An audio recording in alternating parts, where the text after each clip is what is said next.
Good morning, ladies and gentlemen, and welcome back to Feed the Bros. So, in our last episode, we dabbled a bit in magic, and I did a bit off camera because obviously going through and trying to learn all of those recipes wasn't really ideal, considering there's just so much error and trial involved. So I did it off camera. We've researched quite a lot of stuff actually. So I managed to research Nitor, which are these little flames here, and I've decorated our magic room with these rather than torches because honestly these are pretty sweet looking and they give off as much light as a torch, which is really cool. So I'm in the process of researching something massive at the moment. This is the end of the first tier of magic. So we're going into the second tier, where we start to get things like golems and other things like that. Now, there's certain materials in here. I have most of them, but there's a couple of them which I don't have the materials to get. So I'm gonna have to take a break from magic for the moment till we can gather up the materials we need to keep going with it. What I want to do for this episode is, I think I showed you this before, but if we go outside and actually I'll get some bits and pieces while I'm here. Redstone engines, bat box, generator, some cables, some rubber, some redstone, macerator. That'll do us for the moment. Some cobblestone and some wood should do us. Yeah, I think I showed you this before, but I've been working on crazy amount of pigs as usual. I've been working on a little base underneath the tower. So down here is where we're gonna have all our machinery and our pipes and things like that, because honestly I don't think the wizard's tower is a good place to have machinery and things. So I've decked out this area, and this is where we're going to have all of that stuff. So what I want to do today is get started down here, hopefully. So we're gonna place all our machines down here and get a little chain going. Our macerator and our iron furnace setup I want to get going again.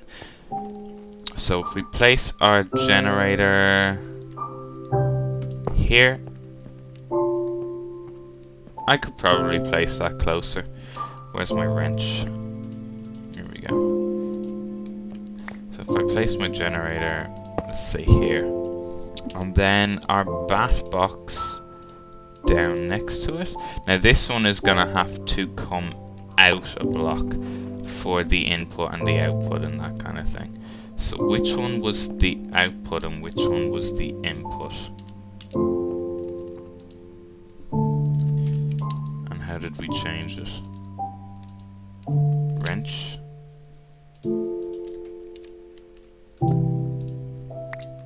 Nope, wasn't a wrench anyway. I haven't done much with machinery before, so this is this kind of thing is pretty new to me.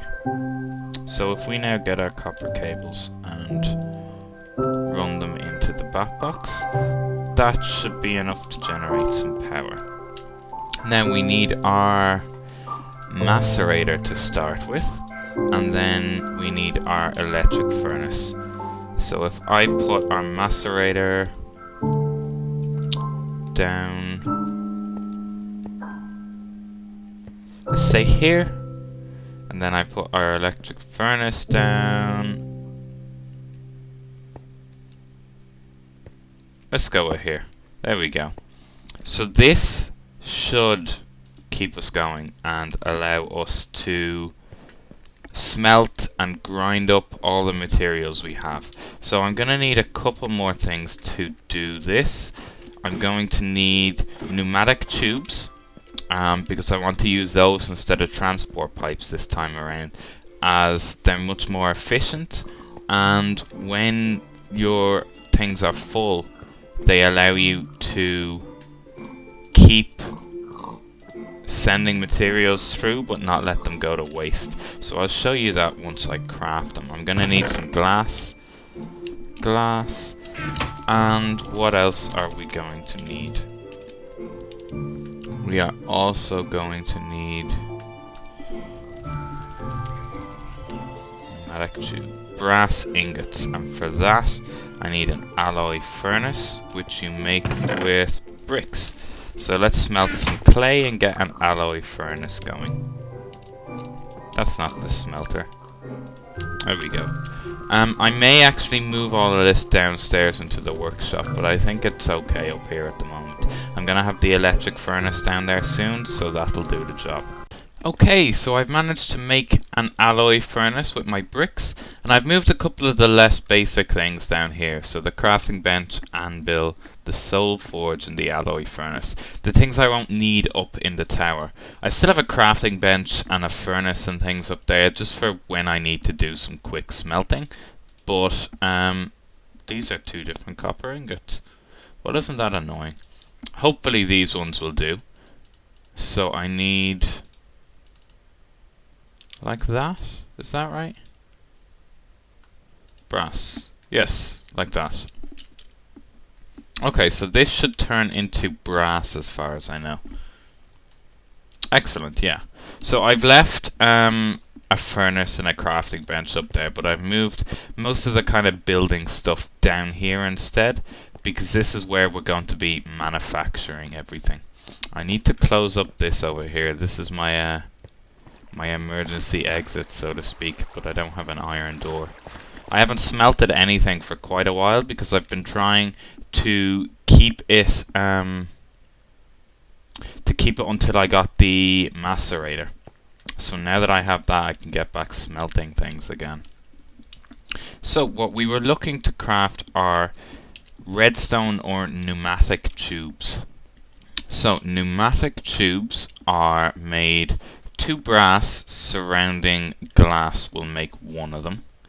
So let's go for 2 brass surrounding glass. So this will make 16 pneumatic tubes for us. And we also want to make a couple of these into redstone tubes.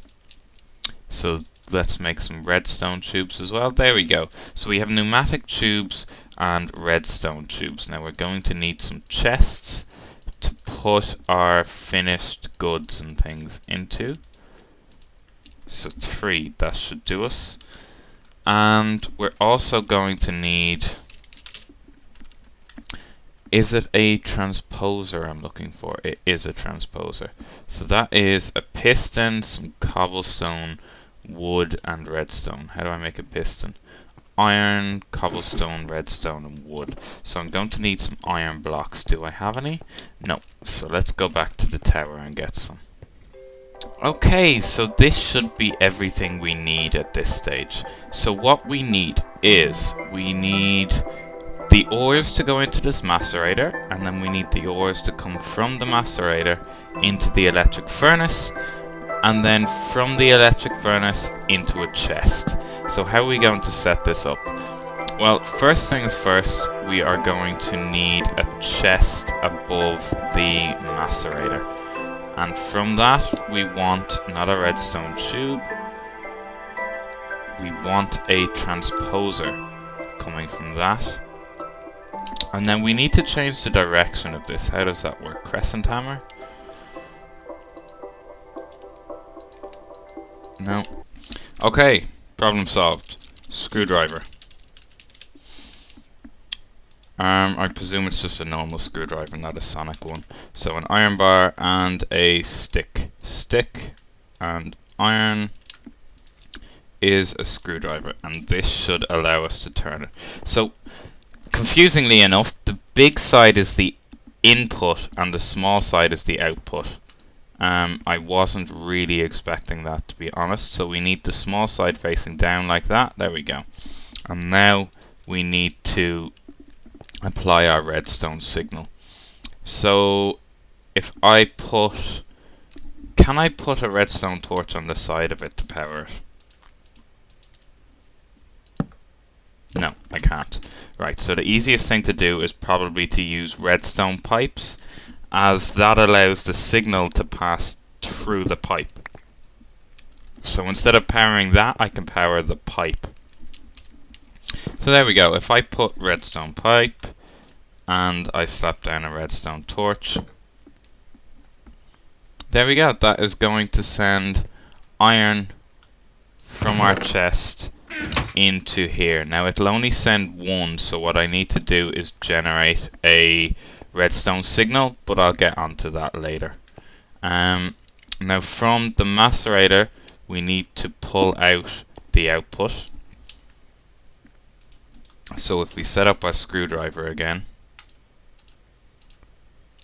there we go, and another redstone tube. That should do. And finally we can use a pneumatic tube here because it's going to go into the top of the electric furnace. And then we need finally another transposer to pull out of this. Turn it around.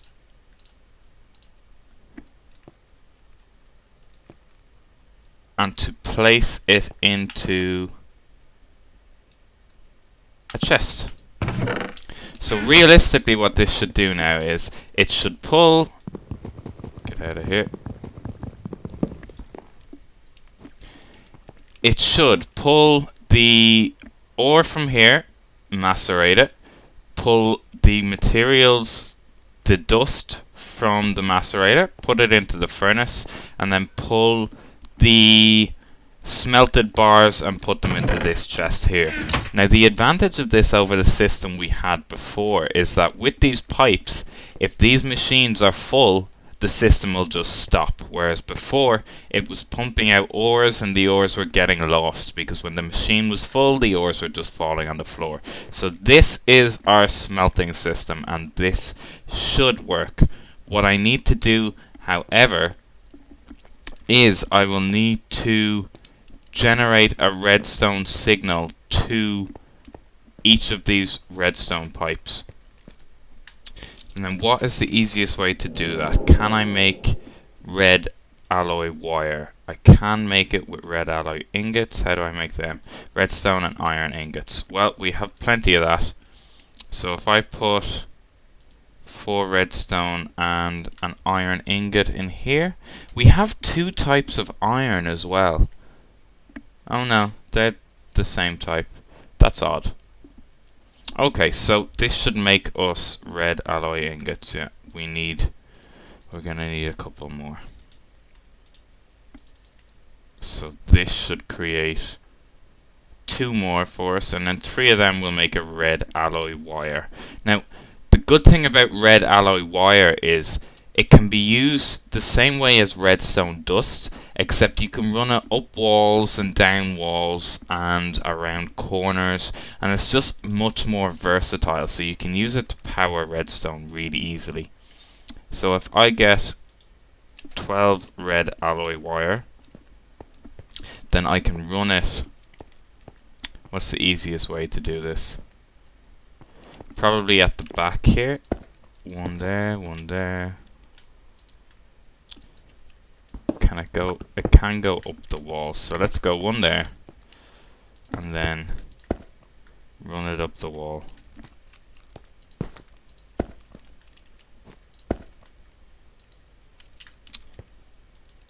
To this redstone pipe. Ideally, can we do that? No, no we cannot. Okay, screw it, let's go out the front. It'll look messy, but I will tidy all this up off camera at some stage. I'm just trying to get this to work right now. So, if we do this, and then we're going to need more, damn it.